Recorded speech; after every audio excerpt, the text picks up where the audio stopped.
Sorry to interrupt, but Dawn's getting ready to roll the introductory video for us, and it gives you a little bit of, as you know, or I hope you know that our service today is about rocking the RBG, and so we're going to start off with a little video in her own words.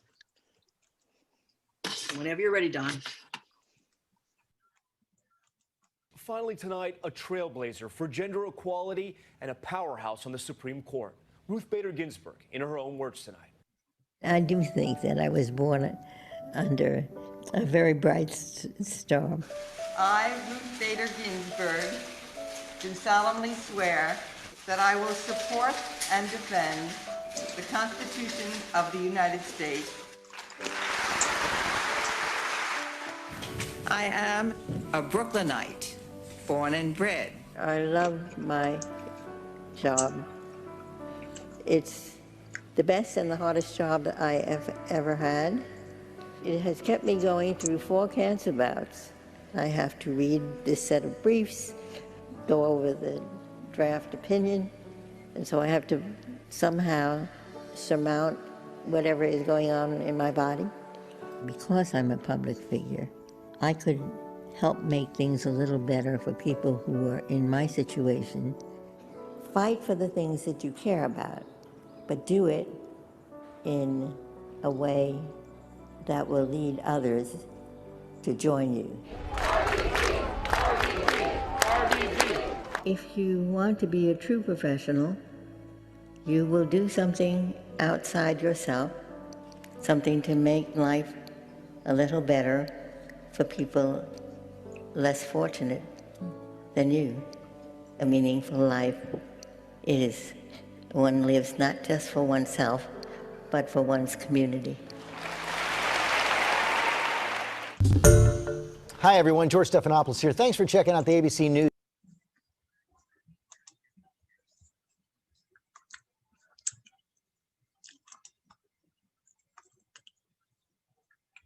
You're muted, Donna.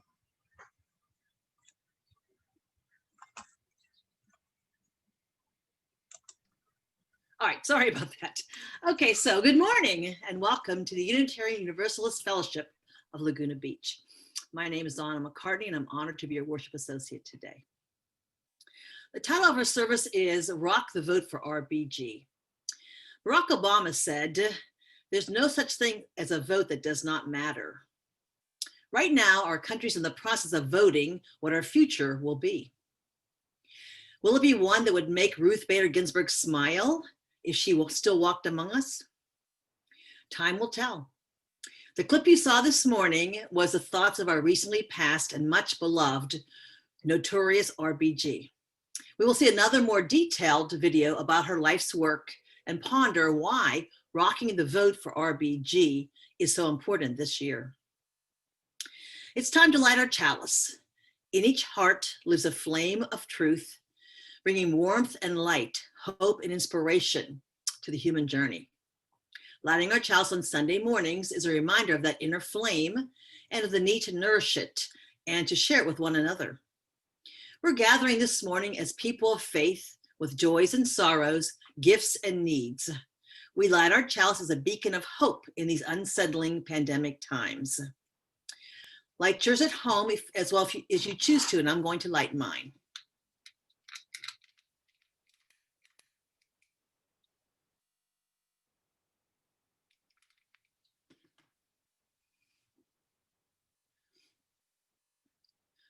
For the wonder and inspiration we seek from sun, stars, and all the lights of heaven, we light this chalice. May the light of understanding illuminate our darkness. May the warmth of caring bring us healing and peace. We are the warmth. We are the light. So Thomas Jefferson said, "We do not have government by the majority. We have government by the majority who participate." Will you participate? Have you already? Will you encourage everyone you know to vote? Will you help rock the vote for RBG? On your screen is coming up our centering thought for today. You'll remain muted as I read it, but you're welcome to read along from home if you choose, and make sure you are muted so we don't so we don't have over talking. We'll do that a little bit later. We'll have the unison affirmation. We will all say it together. So our centering thought this morning is an adapted poem by Bob B. entitled Vote. If you think Congress is out of step with what the people desire today, let the candidates hear your voice. It's time to send them on their way. Vote. If the past years have been a nightmare from which you want to awake, and much of what you value, you know will be at stake, vote. If the honesty and integrity of a leader are important to you, and you believe in checks and balances, then you know what the right thing to do, vote.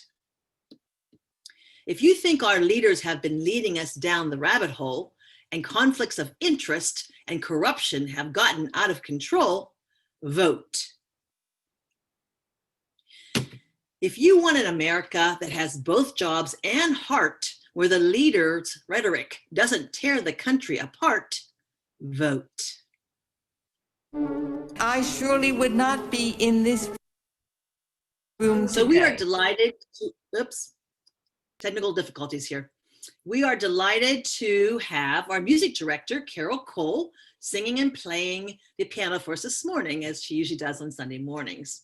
We'll be muted while Carole sings and plays hymn number 38, Morning Has Broken, but you're welcome to sing along from home if you choose. Carole? Good morning.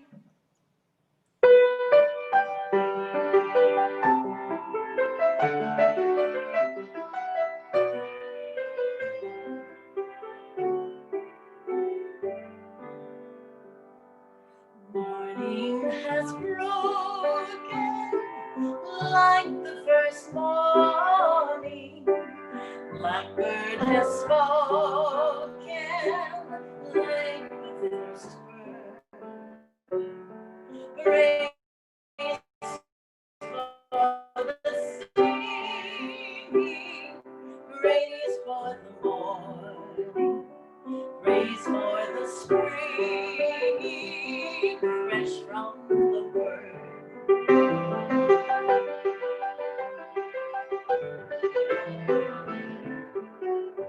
Sweet the rain's new fall, sunlit from heaven, like the first dew fall on the first grass. Praise from the sweetness of the wet garden, sprung in completeness where God's feet dance. Mine is the sunlight, mine is the morning, born of the one mind, Eden soul play. Praise with elation, praise every morning, God's recreation of the new day.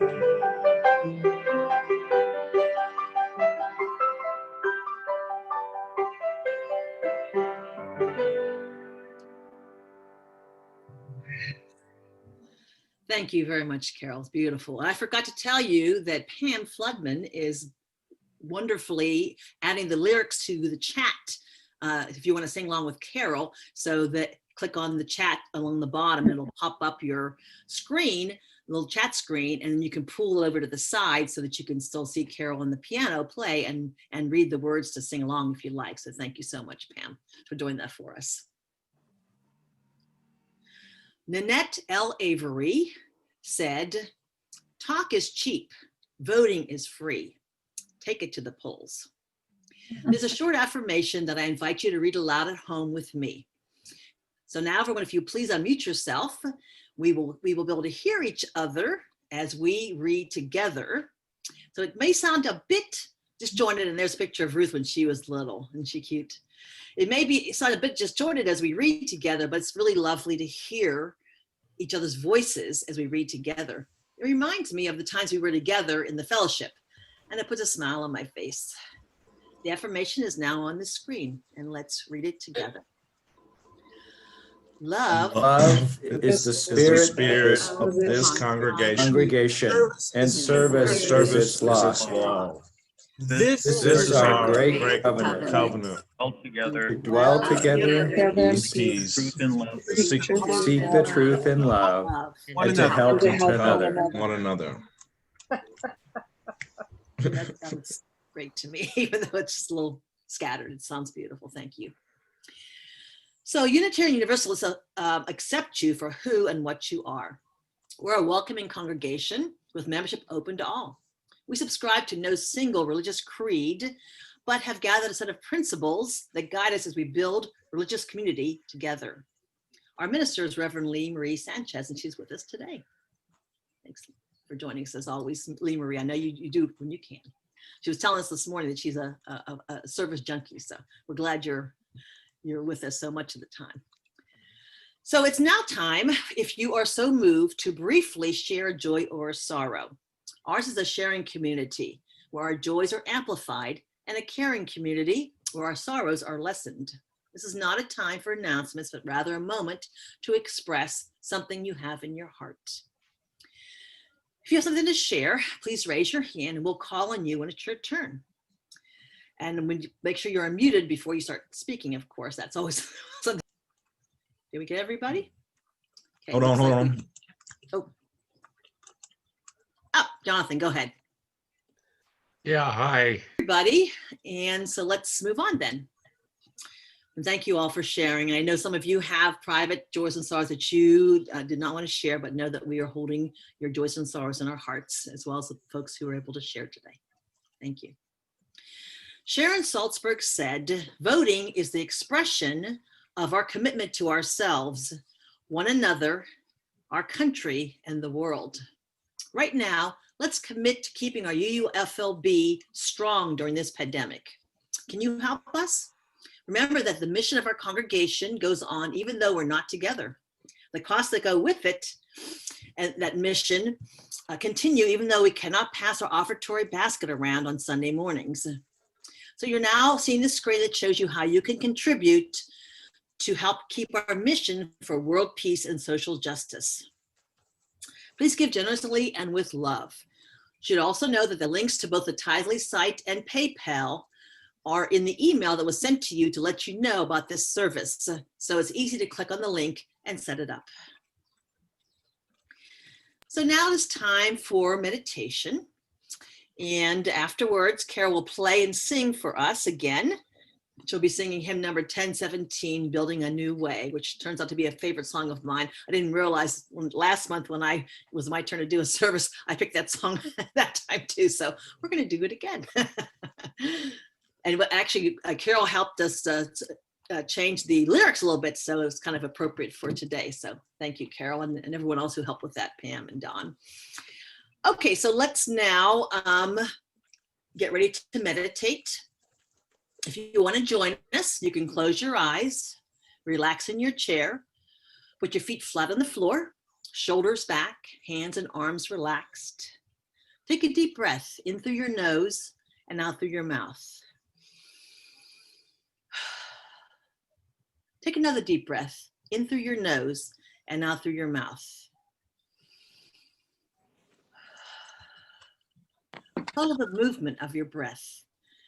And let's share a quiet moment of meditation as we encourage everyone to rock the vote in honor of Ruth Bader Ginsburg.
new way. Way.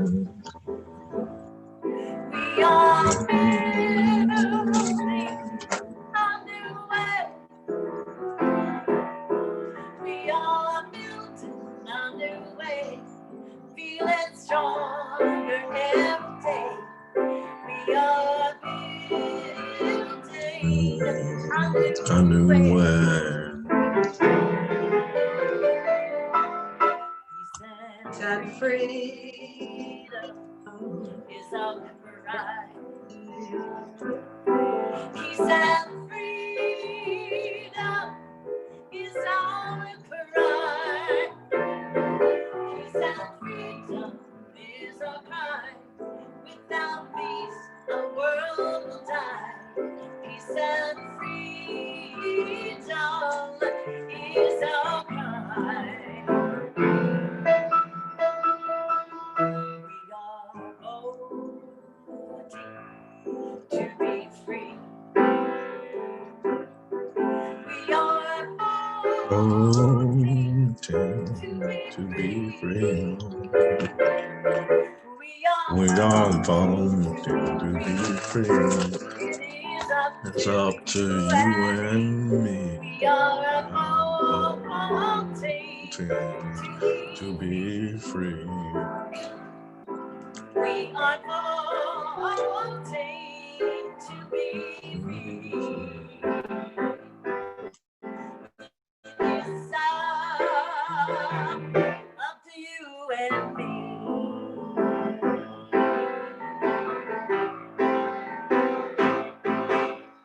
Thank you very much, Carol. That was beautiful. And we are voting to be free. You are so right about those lyrics. That in, thank you, and everyone who contributed to that adaptation. So the title of our service this morning is Rock the Vote for RBG. The UU principle that I think ties in with our topic today is the fifth one. Unitarian Universalist congregations affirm and promote the right of conscience and the use of the democratic process with our congregations and in society at large. In less than 3 weeks, we will have a chance to use the democratic process to elect leaders we can be proud of. Leaders who want to bring us together rather than divide us. Can we elect these leaders? The future of America depends on it. Most of America was shocked and saddened when we learned of the death of a Supreme Court icon, Ruth Bader Ginsburg. She's someone who has more than most established the rights of women in America. But she did not do it by focusing on women's rights. Rather, she focused on the rights of everyone. As you will hear in the upcoming video about her life, many of her cases were argued for the rights of men. This surprised me. As we all know, the Notorious RBG was a very canny woman who knew that women's rights are human rights, and men deserve equal treatment too. So in the 1970s, she defended a widower who applied for survivor benefits under the Social Security Act and was denied. She argued that widowers deserve the same rights and benefits as widows, and she won. RBG's goal was not to improve women's rights, but rather gender neutral rights. This would ultimately benefit women since they receive the most discrimination because of our patriarchal system. Ruth Bader Ginsburg knew that women's rights would improve if we focus on passing laws that are gender neutral. It's up to us to continue her legacy by voting for leaders who value gender equality. Here's a YouTube video that gives us a clear picture of Justice Ginsburg, the woman, and her accomplishments over the years. It's entitled Remembering Ruth Bader Ginsburg. I surely would not be in this room today without the determined efforts of men and women who kept dreams alive, dreams of equal citizenship. Ruth Bader Ginsburg was the Supreme Court's feminist icon. Small, soft-spoken, yet fiercely determined, she was an unstoppable force who transformed the law and defied social conventions. To her fans, she's known as Notorious RBG. Supreme Court's a boys club, she holds it down, no cares given. Who else got 6 movies about them and still living? Ginsburg was hailed as a crusader for women's rights.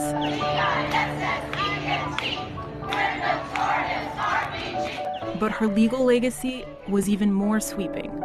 The project she brought to the Supreme Court, first as a leading women's rights lawyer of her day, and then as a justice for all those years, I actually think has been kind of misunderstood. She had a really radical project to erase the functional difference between men and women in society. She wanted to make it clear that there should be no such thing as women's work and men's work. Mr. Chief Justice, and may it please the court. In fact, in many of the landmark cases Ginsburg argued before the Supreme Court as a young lawyer for the ACLU, her clients were often men. One key case involved a man from New Jersey whose wife died during childbirth. Stephen Weisenfeld's case concerns the entitlement. He wanted to work less and stay home with his son, but found out only widows, not widowers, were eligible for Social Security payments. Ruth Ginsburg went to court on his behalf and said that law, that distinction between mothers and fathers, incorporates a stereotyped assumption of what women do and what men do in the family and is unconstitutional. Laws of this quality help to keep women not on a pedestal, but in a cage. She won. And that was the kind of case that she brought, and it was really very significant in the march toward the court establishing a jurisprudence of sex equality. What inspired Ginsburg to take on such a bold project? There was little sign of anything radical in the beginning. Ruth Bader Ginsburg grew up in Brooklyn in a lower middle class family. When she was in high school, she was a twirler, a cheerleader with a baton. She was known as Kiki Bader, and she played a very traditional female role in her high school. Ginsburg's mother, who was a star student until she was forced to drop out of school to put her brother through college, had big ambitions for her daughter. But the day before Ruth's high school graduation, her mother died of cancer. It was that shattering loss, Ginsburg said many years later, that instilled in her the determination to live a life her mother could have only dreamed about.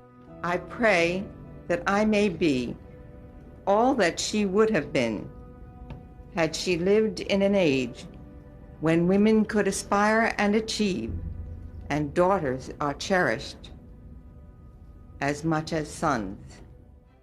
The other pivotal turn in Ginsburg's path came during college. She earned a scholarship to Cornell, where she met a jovial sophomore who became the love of her life. He was the first boy I ever knew who cared that I had a brain. Theirs was not a typical 1950s marriage, but an equal partnership. Her husband, Marty, was a fabulous cook, and she was a terrible cook, and Marty did all the cooking. In the historic Harvard yard, you'll see your classmates, men from every section of the country. A year after Marty enrolled at Harvard Law School, Ruth followed, one of only 9 women in a class of more than 550, with a new baby girl in tow. During their time in law school, Marty became very sick. He had cancer. And she basically took all the notes for him and made it possible for him to graduate on time, while, in fact, raising their baby and being a law student herself. Marty recovered, and their relationship was very central to her work and her understanding of how it was possible to organize society. This understanding turned into a mission after law school, when Ginsburg took on a legal study in Sweden, where feminism was on the rise. Sweden, where everything and everyone works. Swedish women weren't choosing between careers and family, and they inspired the young lawyer. When Ginsburg returned to the U.S., she launched what would become her radical project. As a law professor and leader of the ACLU Women's Rights Project, she took on groundbreaking cases to build constitutional protections against gender discrimination. There was a lot of speculation about why a lawyer hailed as the Thurgood Marshall of women's rights was representing so many men. People looking back on that have thought, well, she was kind of trying to sweet-talk the court. She was trying to give the court cases and plaintiffs that wouldn't get those 9 old guys very upset and kind of, sneak in a doctrine of sex discrimination. And actually, that's not accurate. She happened to have male clients because they were making claims that more traditionally were women's claims. And she wanted to just shake up the preconceived notions when it came to raising families and providing for them and working in the economy. Everybody should be on an equal footing. the legal crusade quickly unleashed profound changes in the law and daily life.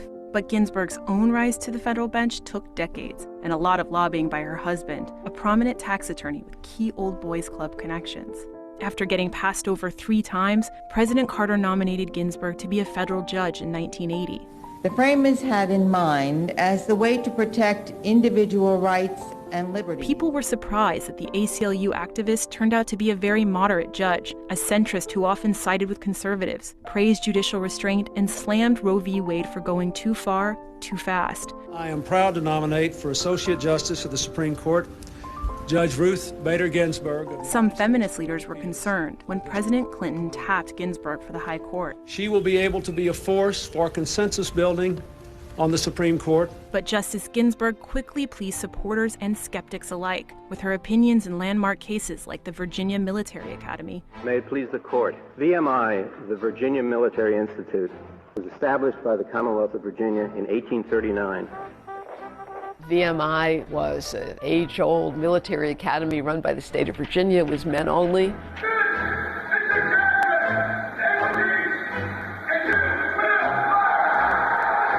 It emphasizes competition. It emphasizes standing up to stress. It emphasizes the development of strong character in the face of adversity. The question was, did it violate the Constitution to bar women from this school that was entree into the political establishment of the state of Virginia? Justice Ginsburg believed that omitting women was a constitutional violation, and she ultimately convinced all but one justice, Scalia, to take her position. The opinion of the court in 2 cases, United States against Virginia, will be announced by Justice Ginsburg.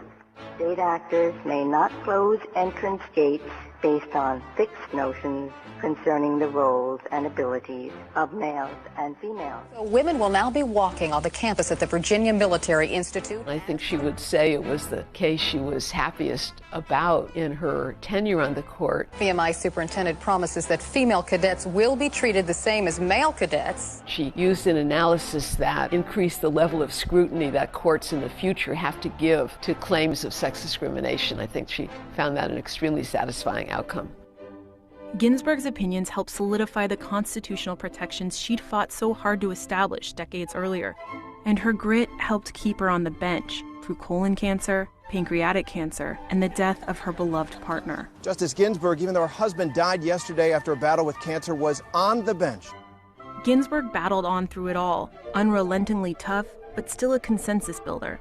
She famously forged friendships with right-leaning justices, including Justice Scalia. You know what's not to like, except her views of the law, of course.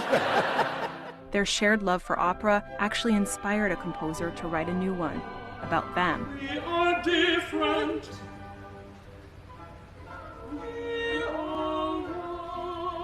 Do you like how you were portrayed in the opera? Oh, yes, especially in the scene where I rescue Justice Scalia, who's locked in a dark room for excessive dissenting.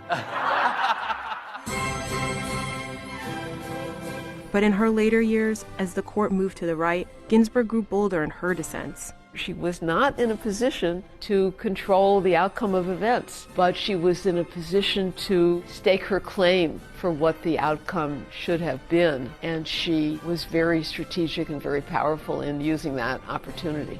The opportunity that made her into a rock star came in 2013, when the court struck down a key part of the Voting Rights Act. Ginsburg wrote a lengthy, scathing dissent. She was pretty candid in her displeasure with the court's decision. Hubris, pride, is a fit word for today's demolition of the Voting Rights Act. Ginsburg's fiery dissent inspired law students to lay her words to a beat and turn the 80-year-old justice into the Notorious RBG.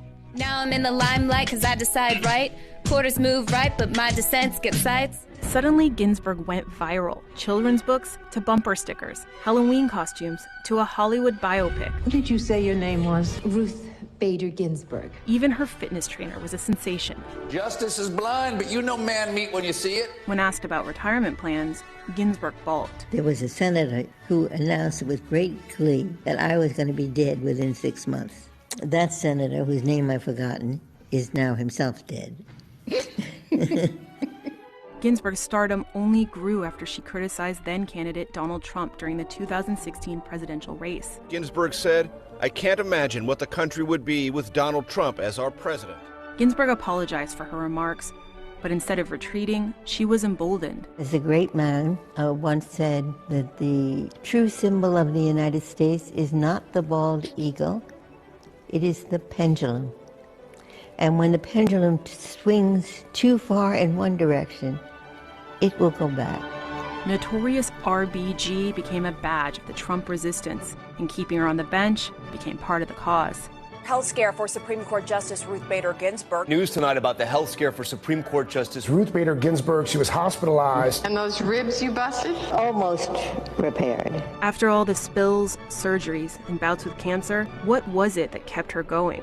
Ginsburg said it was her job on the bench, which she still found exhilarating. But perhaps most of all, it was her radical project, which Ginsburg said was still far from complete. People ask me, when would you be satisfied with the number of women on the court? When there are 9.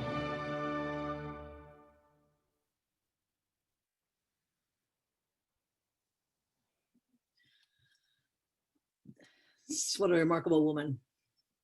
So women around the world know this. We are now ruthless. We need to act accordingly. Let us ruthlessly make sure our vote will count. Let us ruthlessly encourage our family, friends, and neighbors to vote. Let us ruthlessly march in the streets if our votes are suppressed. Let us be ruthless in our support for everything Ruth Bader Ginsburg fought for her entire life. So now we're going to take some turns sharing our thoughts about voting in RBG. And I want to caution us to err on the positive side of what we're going to say, instead of going down a rabbit hole of negativity, but to share our thoughts about voting and share our thoughts about this icon, Ruth Bader Ginsburg. So if you have something to say, please raise your hand. We'll call on you and unmute you when it's your turn, and make sure you're muted when we get to you. And after speaking, then mute yourself. So it looks like, Tom, you're ready to talk. Please go ahead. Oh, no, okay.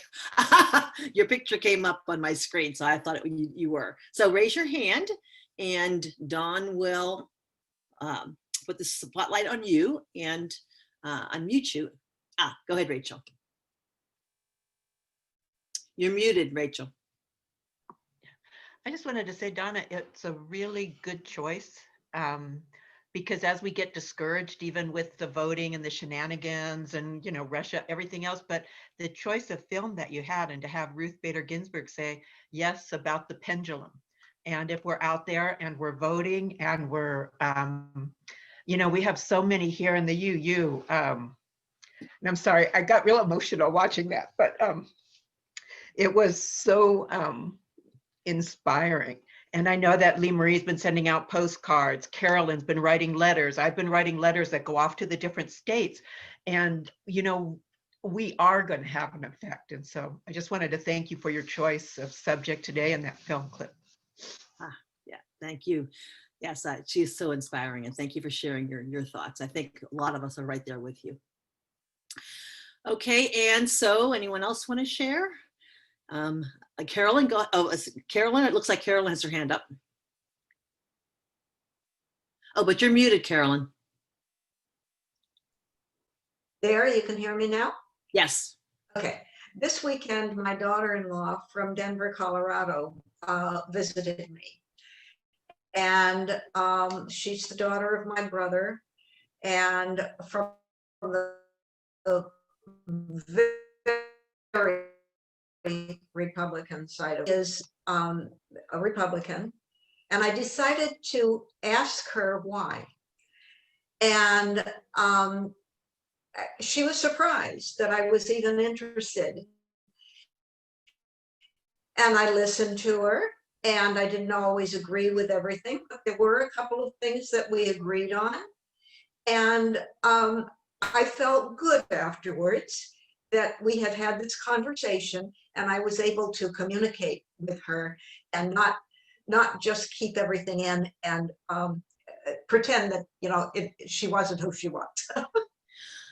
Yeah, thank you for sharing, Carolyn. I think that's true for some of us who have friends who support, the other side, and we think, how in the world can they do that? But I think that's what we're missing in our politics today, is we are not taking the time to really just listen and not, and just listen. Yeah. And you can't lose by that, because at least your understanding will increase. Even if nothing else happens, you most likely are not going to convince them to believe otherwise, but you can feel better yourself that you've expanded your understanding of the situation. And that's, I think, where we really need to go, in that direction, just listen to each other more. That there were a couple of things we did agree on. So that was a step forward. Thank you for sharing that. I think you put a nail on the head of that. Okay, so who else? Pam, Dara, go ahead, please. Hi. So two things. I get to vote for the president this time. For the first time. Second of all, like with Carolyn, I would love to talk to someone about why they want to vote for Trump. But because he just bothers me. But it's something that I don't exactly like talking about, and I would love to find someone I could talk to about. Yeah. Yeah, I think keeping an open mind is really, really hard. And, at least so we could try to hope to increase our understanding. And welcome to the voting club. We're so happy to have young folks joining. It's mostly so many older folks are voting, but lovely to have the younger set. Tom, go ahead, please. So I'm up in Big Bear, and our next door neighbor is a huge Trump supporter, and we really like the guy. We do cooperative projects like gardening and stuff like that. But he's even got this huge flag, and he goes to Trump rallies with it on his truck. You maybe have seen the trucks where people have these huge flags that are bigger than a person. So we've tried to talk to him, but we live in two different universes. So there's no facts that we even agree on. He's got news sources that I've never read, and I of course read the LA Times, the New York Times, et cetera, and he doesn't read them at all. So he reads his. I have no idea how to talk to him. I mean, we listen politely and then try to get away as fast as possible when he's in that mood. But we don't share the same news sources at all, and he can rattle off all kinds of things that I don't even believe are true, but I don't want to get in a big fight. And I'm at a loss. So the end. Well, thank you for sharing that, Tom. I think that's what we all need to do. You go to that hard place where you're listening without arguing. And I think you're right. I think that there is people are getting information from different sources in an extreme way, and gone are the days of Walter Cronkite when we all had the same truth. So we've got to get back to that, and I think we need to do that from both sides, not just from one side. And anyway, anybody else want to share? Thank you, Tom, for sharing that. Lee Marie, please go ahead. Talking about news sources that you may not have, I'm privy to a lot of news sources that have to do with being a minister. So if you are interested, I will invite you to Facebook me, because I'm going to be putting some more stuff on. Like, there's a new thing that's happening called Protect the Results Coalition.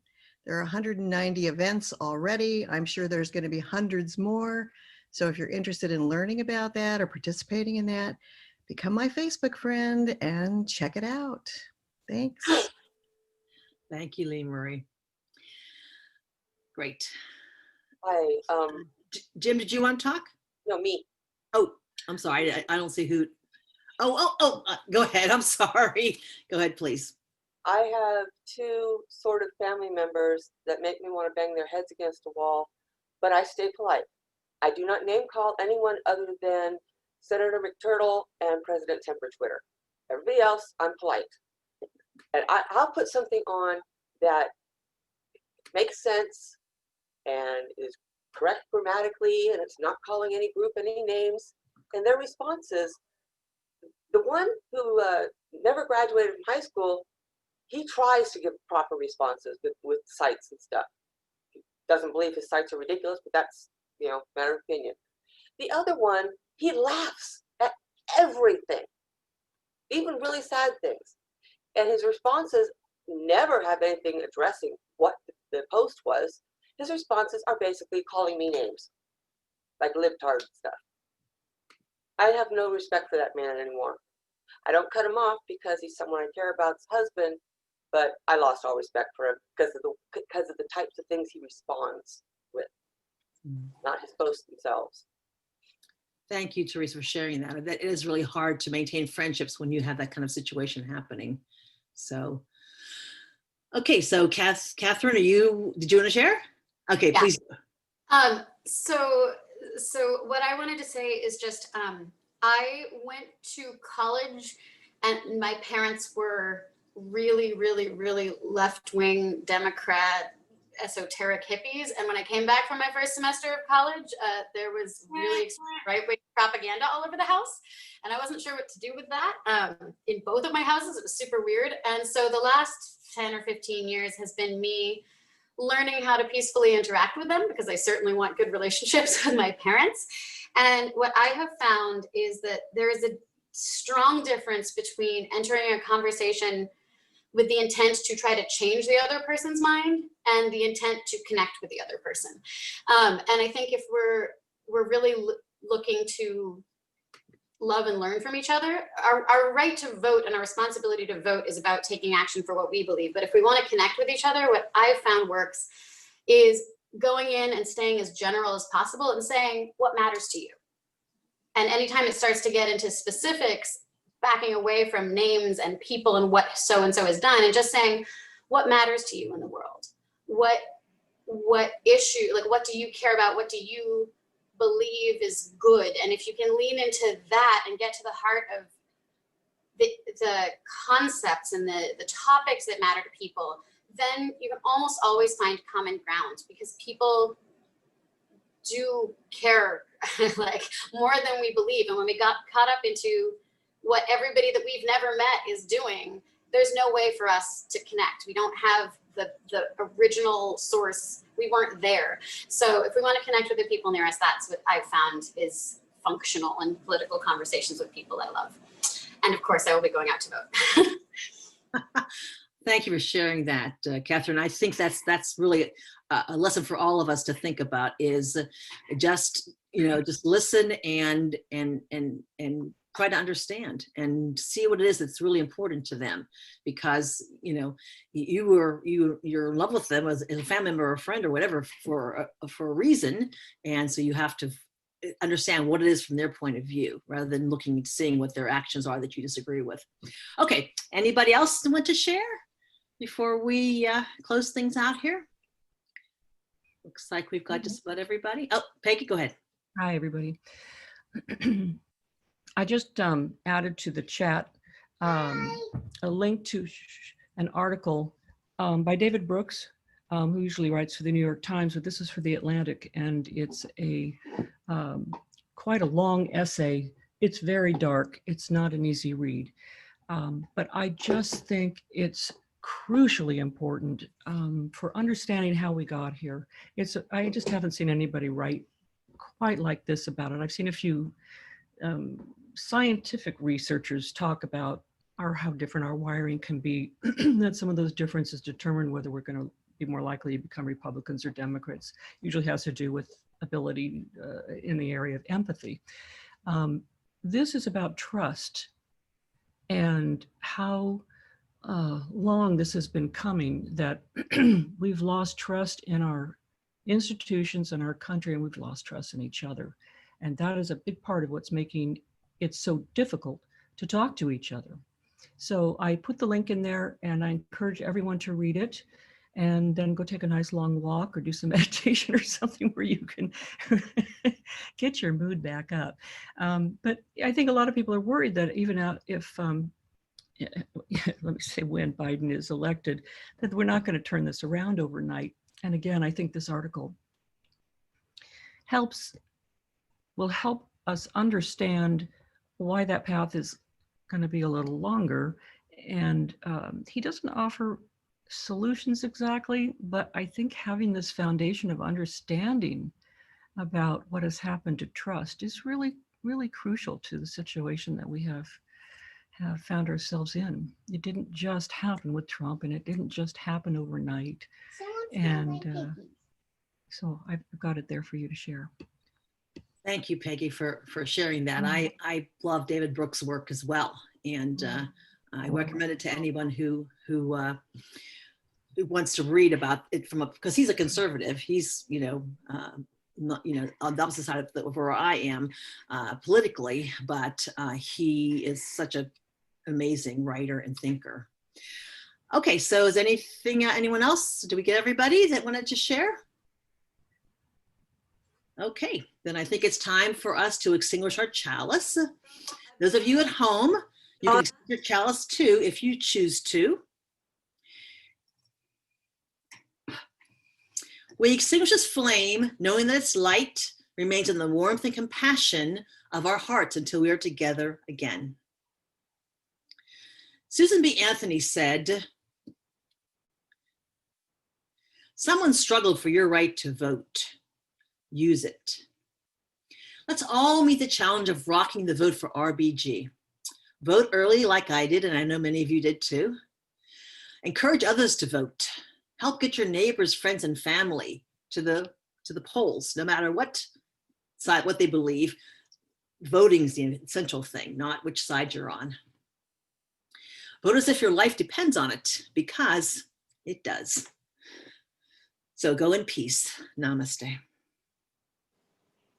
Let's end our service like we always do by singing together our closing song, "Let There Be Peace on Earth." You'll be muted at home, but feel free to sing along with Carole. Also, we will have our virtual cafe together after the song, so stick around for a chat if you can. And thank you so much for joining us this morning. Carole?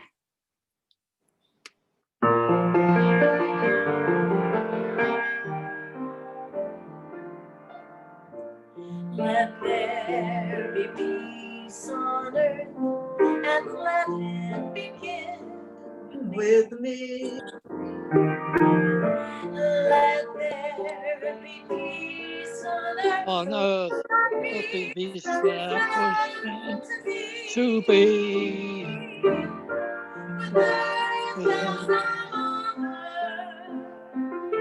We are family. Let us walk with each other in perfect harmony. Let peace begin with me. Let this be the moment. With every step I take, let this be my song about. Take each moment and live each moment in peace eternally. Let there be peace on earth, and let it begin with me.